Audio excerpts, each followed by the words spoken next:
Okay, so we'll start our discussion. Time series. This is the second class. Okay, so now we are going to talk of autocorrelation in time series models.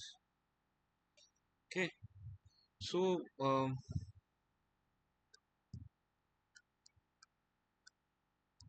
or serial correlation in time series.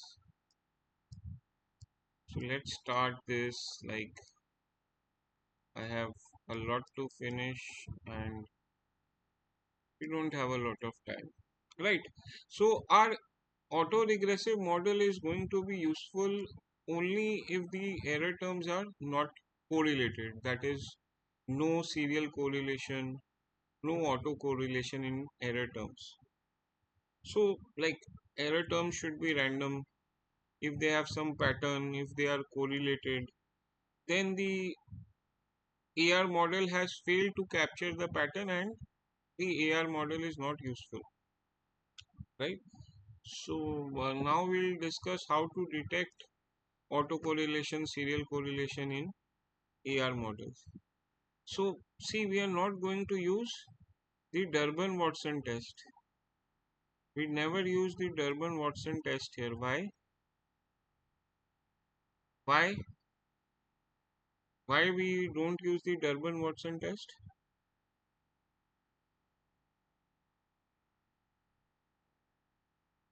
Because Durbin-Watson test detects only first-order serial correlation. Detects only first-order serial correlation. Right? That is, it's going to detect correlation between error at time t and error at time t minus 1, right? Since we cannot use the Durbin-Watson test, what we do is we use the humble t-test. Okay, so how do we do this? So we know that our AR model is something like this. X at time t is b0 plus b1, x at time t minus 1 plus some error term. Now this is our simple AR1 model, right? Why order 1? Because we are using the first lag of the dependent variable, right? So what we do is we run this model, estimate b0 b1, right, using the OLS method, and then we compute the error terms, right? So we calculate error at time t, right? Then from this series of error terms we can create another series of error at time t minus 1, right? And we calculate the correlation between the two, right? Okay, then we calculate the correlation between ET and ET minus 2, right? So we call this correlation between errors at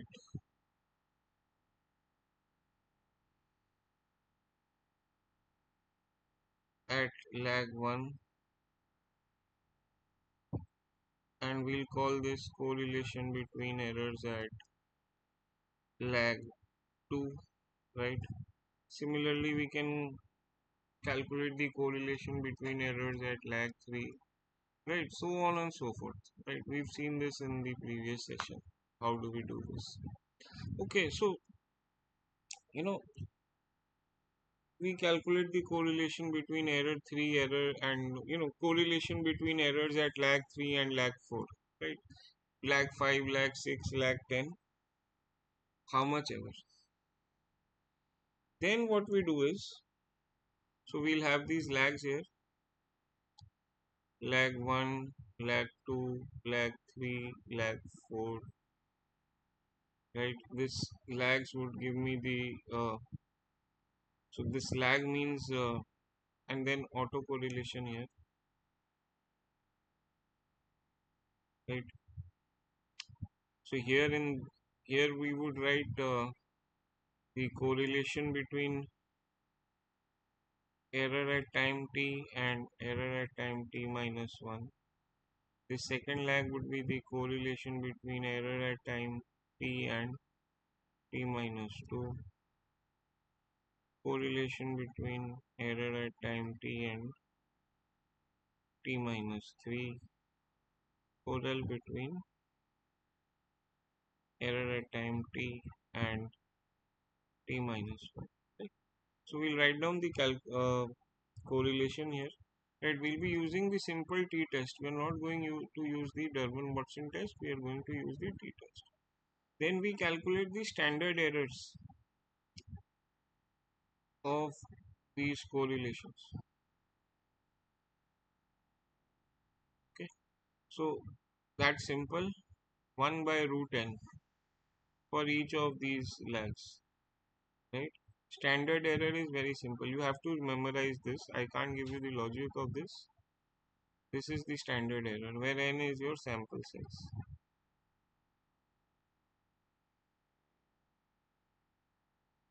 And here you will calculate the t-stat. Now t-stat is going to be your correlation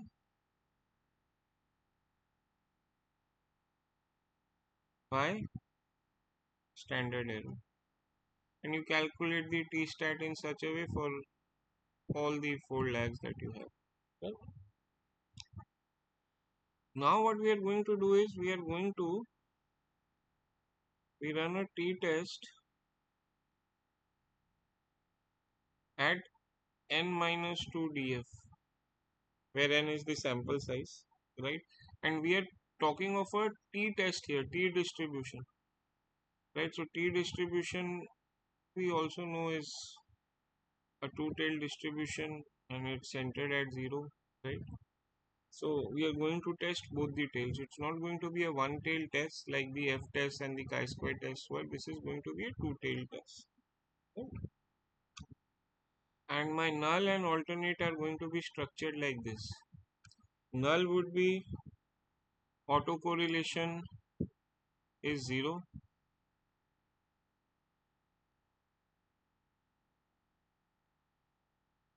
So if autocorrelation is 0, that means that error terms are not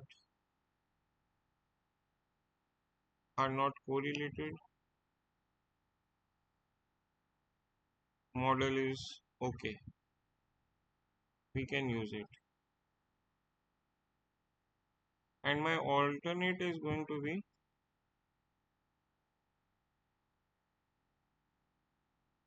autocorrelation not equal to 0. Right? So this is a problem. This is a problem. If autocorrelation does not equal to 0, then naturally there is some correlation between error terms. This is a problem. My model is not good. I have to improve the model. Right? So this is the idea. Right? Now we are going to run a t-test. So first I'll calculate the t critical. Right? T critical we'll use n minus 2 df, and the level of significance would be given, right? So if my t critical is somewhere here, this is my critical on both sides, right? This is my critical, right? This would be the rejection area. Remember, it's a two-tailed test. So if my test statistic, if this test statistic here lies in this area, in this rejection area, if it lies here or if it lies here, then we reject the null and conclude that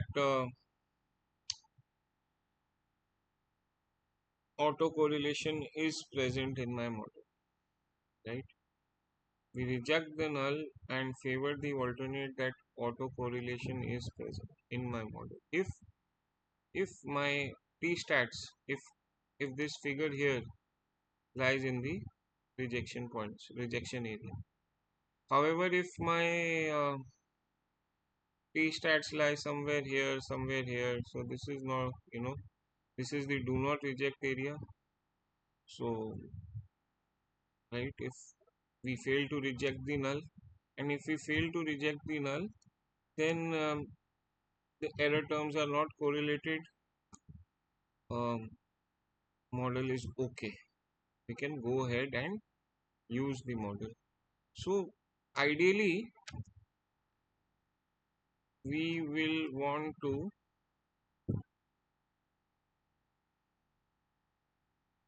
fail to reject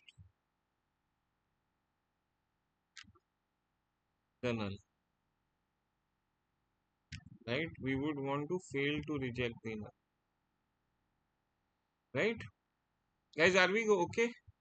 Have you understood this? So if my t stats lie in the rejection area, we reject the null, favor the alternate that autocorrelation is different from 0. So error terms are correlated. There is a problem in my model. It has failed to capture some pattern that it should have. Right? Are we good, guys? Are we okay with this? कोई problem है? So ideally, for a model to be okay, we would want to fail to reject the null. कोई problem है? Guys, any doubts, please? Aishwarya, Mahak, Pulkit. No doubt, sir. No, sir. No, sir. Now the thing is that, see, we do not have to reject the null for all these lags, right? So actually, if we have 4 lags, we'll have to run four hypothesis tests each for each lag. We are going to test the t stat for each of these 4 lags, right? Now we do not have to reject the null for all these 4 lags. Even if there is rejection in any one of the lag, that's enough for the model to fall apart, right? So you do not need rejection at all these 4 lags, right? You need rejection at just one lag to conclude that autocorrelation is there, right? Right. So even if there is one lag where we are rejecting the null and favoring the alternate, then that is enough for my model to fail. So how do we improve on this? Guys, इसको improve कैसे करेंगे?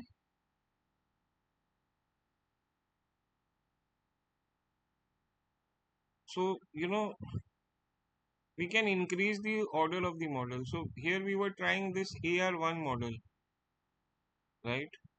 AR1 model was like this.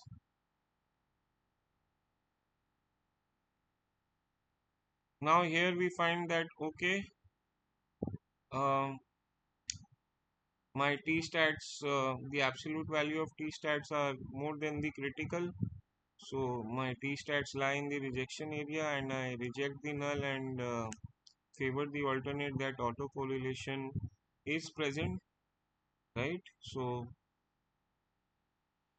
my model has some problem. So what I do is now I try an AR2 model. In this AR2 model is going to look something like this.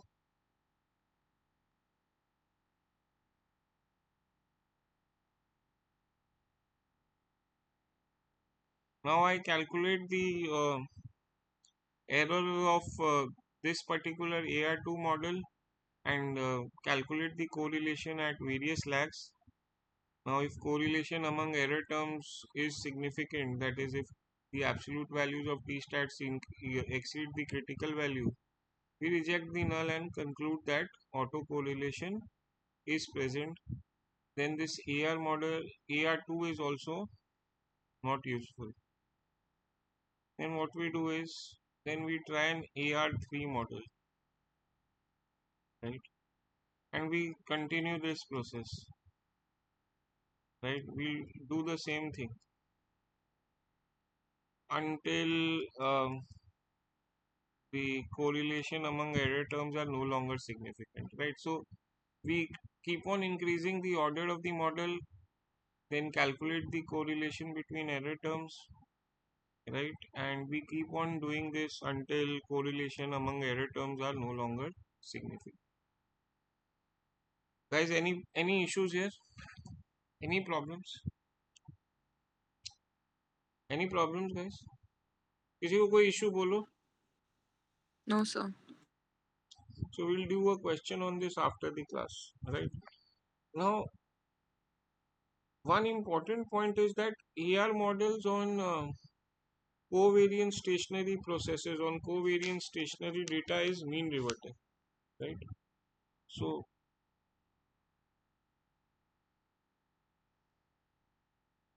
what this means is that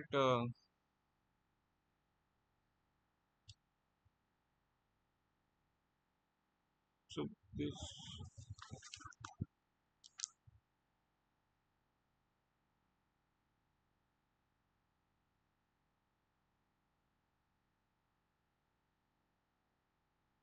so say this is my time series, and say this is the mean, this is my mean, right? And this is time here. Now see, if the in a covariant stationary time series, if we are up here, then slowly and steadily we will move towards the mean, right? And if we are down here, then we slowly and steadily we will rise towards the mean if the process is stationary, if the process is covariant stationary, and if I am already at the mean reverting level, if I am at the mean, if I am somewhere here, then I expect to flatline. That is, if I am at the mean reverting level, then I would expect the next value to also be the mean, right? So if I'm at the mean reverting level, then in a covariant stationary process, I would expect the next value to also be the mean, right? So say if xt minus 1 is the mean, then the next value xt will also be the mean, right? So if xt minus 1 is indeed the mean, then next value xt will also be the mean, which means that they'll be equal, right? So if xt minus 1 is indeed the mean, then the next value xt would also be equal to xt minus 1, right? Because since both of them are the mean, right?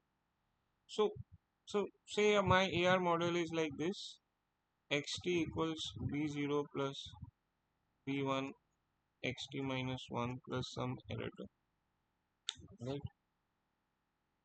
Now say xt minus 1 is indeed the mean. So if xt minus 1 is indeed the mean, naturally it's equal to xt, right? This is only for a covariant stationary process.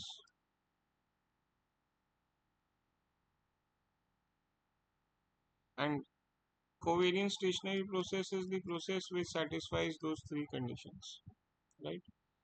So now what we do is we replace xt minus 1 with xt in the following equation. So xt equals b0 plus b1 xt plus some error term. Forget the error term for time being, right? Now what we do is we take b1 xt to the left hand side of the equation, equals b0, take xt common, 1 minus b1 equals b0, xt equals b0 by 1 minus b1, right? Now guys, this here, b0 by 1 minus b1, this is the mean reverting level of any time series data. This is very important. Mean reverting level of a stationary time series data.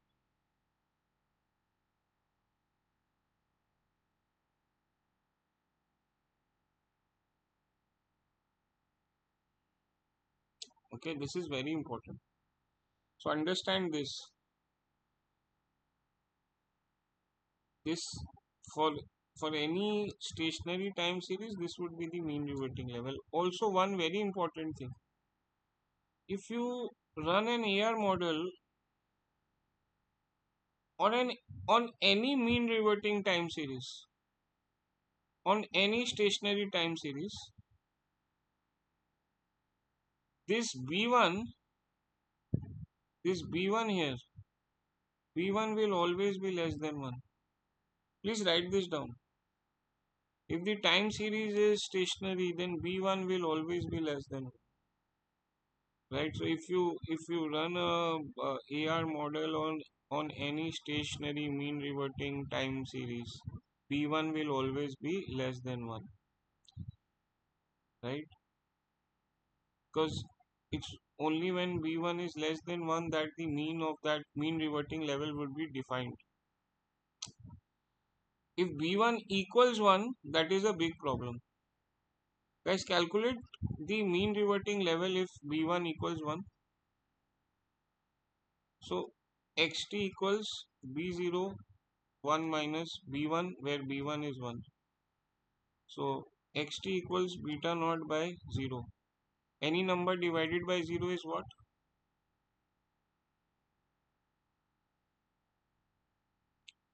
Guys, any number Undefined. undefined. Infinite. Yes, undefined, imaginary, whatever. Right? So this is very important. The first conclusion that we draw from this, that for any mean reverting stationary time series, B1 should be less than 1. Because if B1 equals 1, then the time series is basically non-stationary. It is not mean reverting because it has an undefined imaginary mean reverting level. So if you find any time series where B1 equals 1, then please understand it has been modeled on non-stationary data. Guys, are you getting this, everyone? If for any AR model where B1 equals 1, then please understand that AR model has been modeled on non-stationary data. Will this stick with you guys? Any problems? बोलो किसी को कोई problem है? Hello ऐश्वर्य, पुलकित, महक, किसी को कोई problem है? No, sir. No, sir. Okay, so कोई प्रॉब्लम नहीं है, बहुत अच्छा बात है.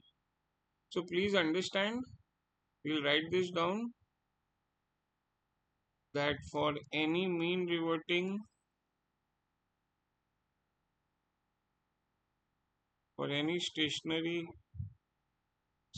automatically means mean reverting. There's no point saying mean reverting. For any process which is stationary on mean reverting, B1 will always be less than 1. Because it's only when B1 is less than 1 that we have a defined mean reverting level.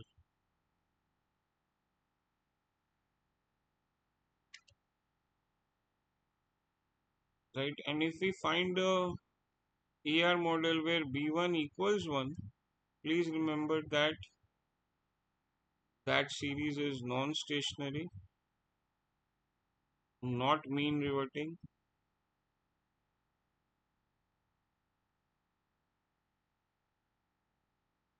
because it has an undefined mean reverting level.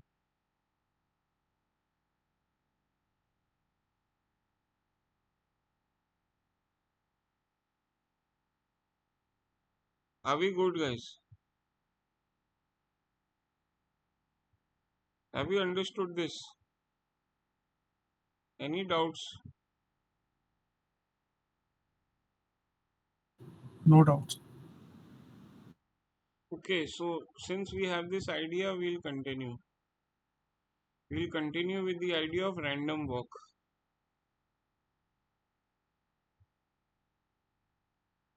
Okay, so my AR model is something like this.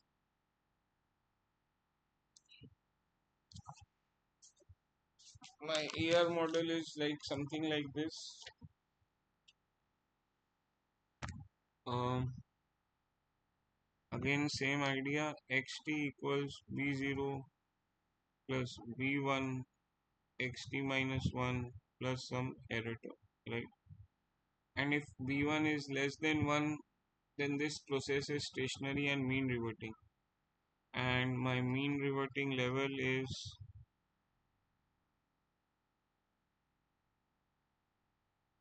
xt equals b0 by 1 minus b1. My mean reverting level, forget st, it's b0 by 1 minus b1.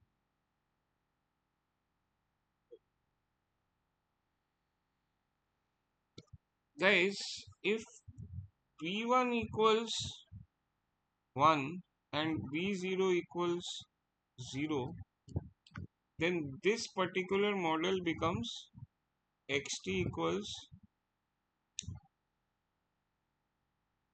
xt minus 1 plus some error. Guys, if b1 equals 1 and b0 equals 0, then this AR model becomes xt equals xt minus 1. Guys, this is random walk. This is a random walk process.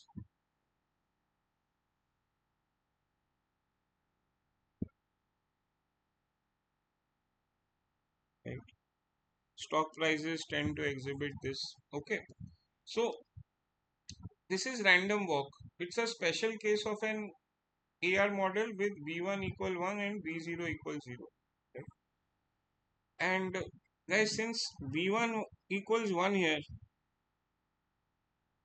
will this random walk be stationary? Will this random walk process be stationary and mean reverting? Please tell me. Here b1 equals 1. No. No.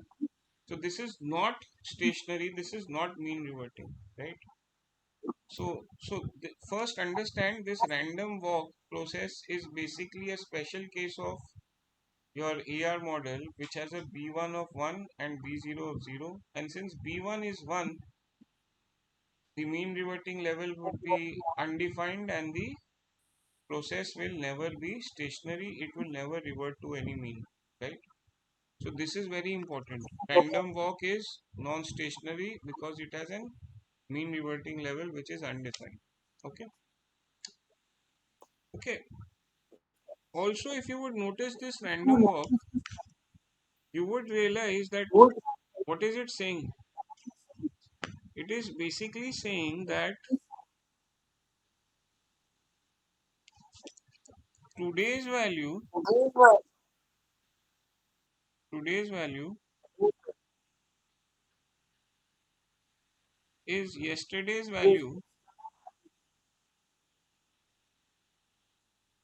plus some random shock plus some random error, right? And this random shock is totally unpredictable, right? So yesterday plus some random shock is today, and that random shock is totally random, totally unpredictable, right?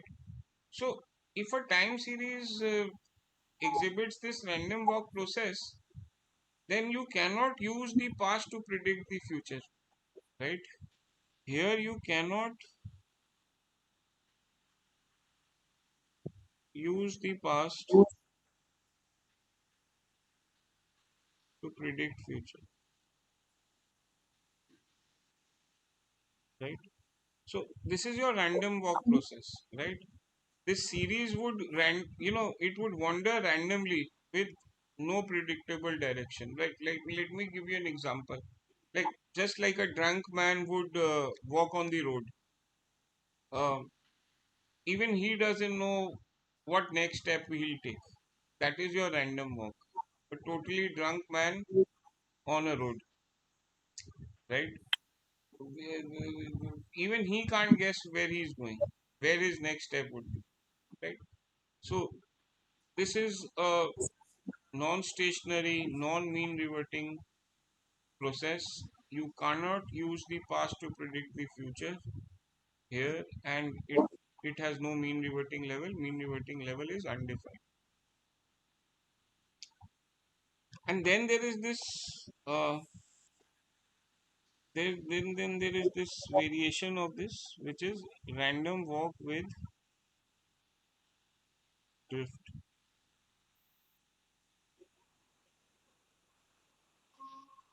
Now what is this random walk with drift? How does it look like? Xt equals some constant c plus xt minus 1 plus error term. So this c is my constant, right? So so this random walk with drift is basically a random walk with a constant added at each step, right? So what this constant does is it adds a trend to the random walk, right? So if this constant is like greater than 0, then the trend is upwards, and if this constant is less than 0, the trend is downwards, right? So but this series is not stationary, right? Because v1 equals 1, so the series is still not stationary. The thing is that this series is again wandering, but in some direction, right? So so if a drunk man is climbing up a hill, then this constant would be positive, and if he is going down the hill, this constant would be negative. Okay?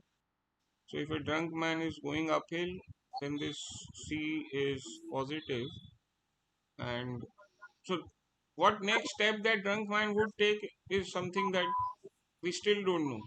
We only know that whatever step he takes, he'll go up, and if he's going downhill, we still don't know where he's going to go. All we still don't know what his next step will be. The only thing we'll know that he is going to go down. So this is random walk with drift. This is also a non-stationary process, non-mean reverting process. Guys, are we good here? Okay, guys, are we good? Any problem? बोलो No, guys, sir. किसी को कोई problem, कोई doubt? Guys बोलो, ऐश्वर्य, महक, पुलकित, कोई doubt है? Hello नहीं.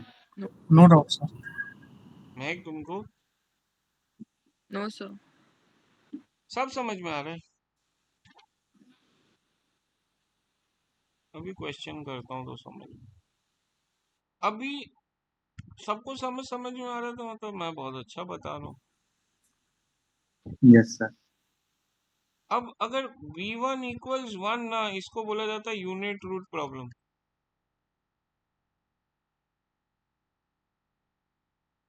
इसको बोला जाता है कि ये बहुत बड़ी प्रॉब्लम है, राइट? क्योंकि b1 इक्वल्स 1 है, तो series is not stationary, it is not mean reverting. ये वो कोई मॉडल है वो भी बर्बाद है, तो सब बेकार है. तो ना इसको डिटेक्ट करने के लिए ना एक डिकी फुलर टेस्ट आता है. अब हम लोगों को ये टेस्ट नहीं जाना है. You don't need to remember the test. What this test tries to do, we need to remember that. We need to keep that in mind. ठीक है?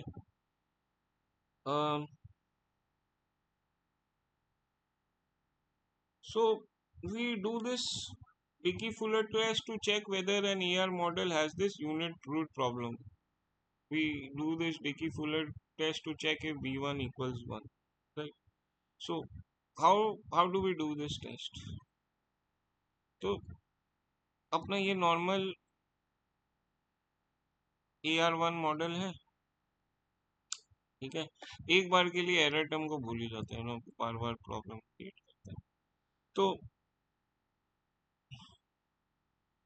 what we do is we deduct both sides by xt minus 1.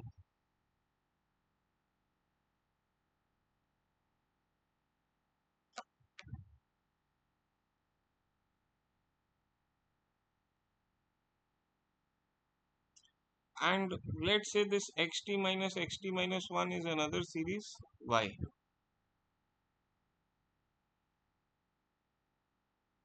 So now y equals yt. Now y becomes v naught plus, we take xt minus 1 common here.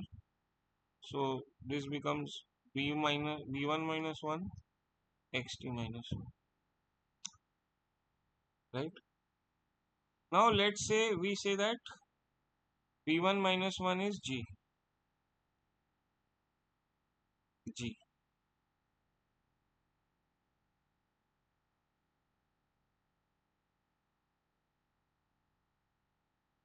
So now this equation becomes yt equals beta naught plus g xt minus 1. So now what we are going to do is we are going to test whether g is different from 0, right? We are going to set up a hypothesis test where we are going to check whether g is different from 0. So my null is going to be g equals 0 and my alternate is going to be g is less than 0, right? Okay, so guys, understand this. If g equals 0, then what will b1 equal? Remember, g equals b1 minus 1. So if g equals 0, then b1 will equal to, बोलो क्या? 1. 1. Then b1 equals 1. I have a unit root problem in my time series, right? It is non-stationary. It is a problem. And if g is less than 0, naturally b1 would be less than 0. Sorry, b1 would be less than 1, right? And the process is going to be stationary. So we run this Dickey-Fuller test, right? If we reject the null and favor the alternate, there is no problem, no unit root problem, process is stationary. However, if we fail to reject the null, right? If we fail to reject the null, then there is a unit root problem, process is not stationary, right? And we can't use that time series at all, right?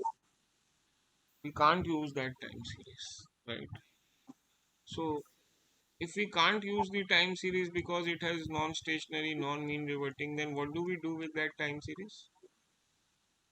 Guys, if that series is non-stationary, non-mean reverting, but we still need to model that process, that time series, what do we do? If we find a unit root problem, if we fail to reject the null, what do we do? और वेरे मतलब और वे ये add करके AR2 AR3 बनेंगे. So what we do is first differencing. बोलो क्या? First डिफरेंसिंग. What was first डिफरेंसिंग जो उस दिन मैंने क्लास में बताया था? क्या करते हैं? xt minus 1. Yes, xt minus xt minus 1, right? We subtract each value from the one before. तो उससे क्या होता है कि first differencing is one of the ways to make a non stationary process stationary. ठीक है, समझ में आया? और ये जो डिकी फुलर टेस्ट होता है ना, it uses these critical values computed using the Dickey Fuller test in place of traditional t statistics. ये लिख लो, ये अपना ही सब कुछ कैलकुलेट करता है डिकी फुलर. इसमें टी स्टैट्स का इतना वो नहीं होता. ओके, क्या सर दोबारा repeat करना. This test is conducted using critical values computed by Dickey and Fuller in place of the conventional t-test, right? उनका अपना ही, आपको कैसे होता है नहीं होता, that is not a part of our paper.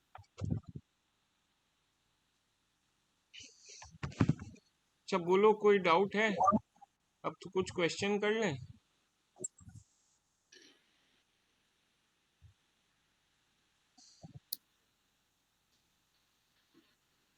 बाकी कल करेंगे.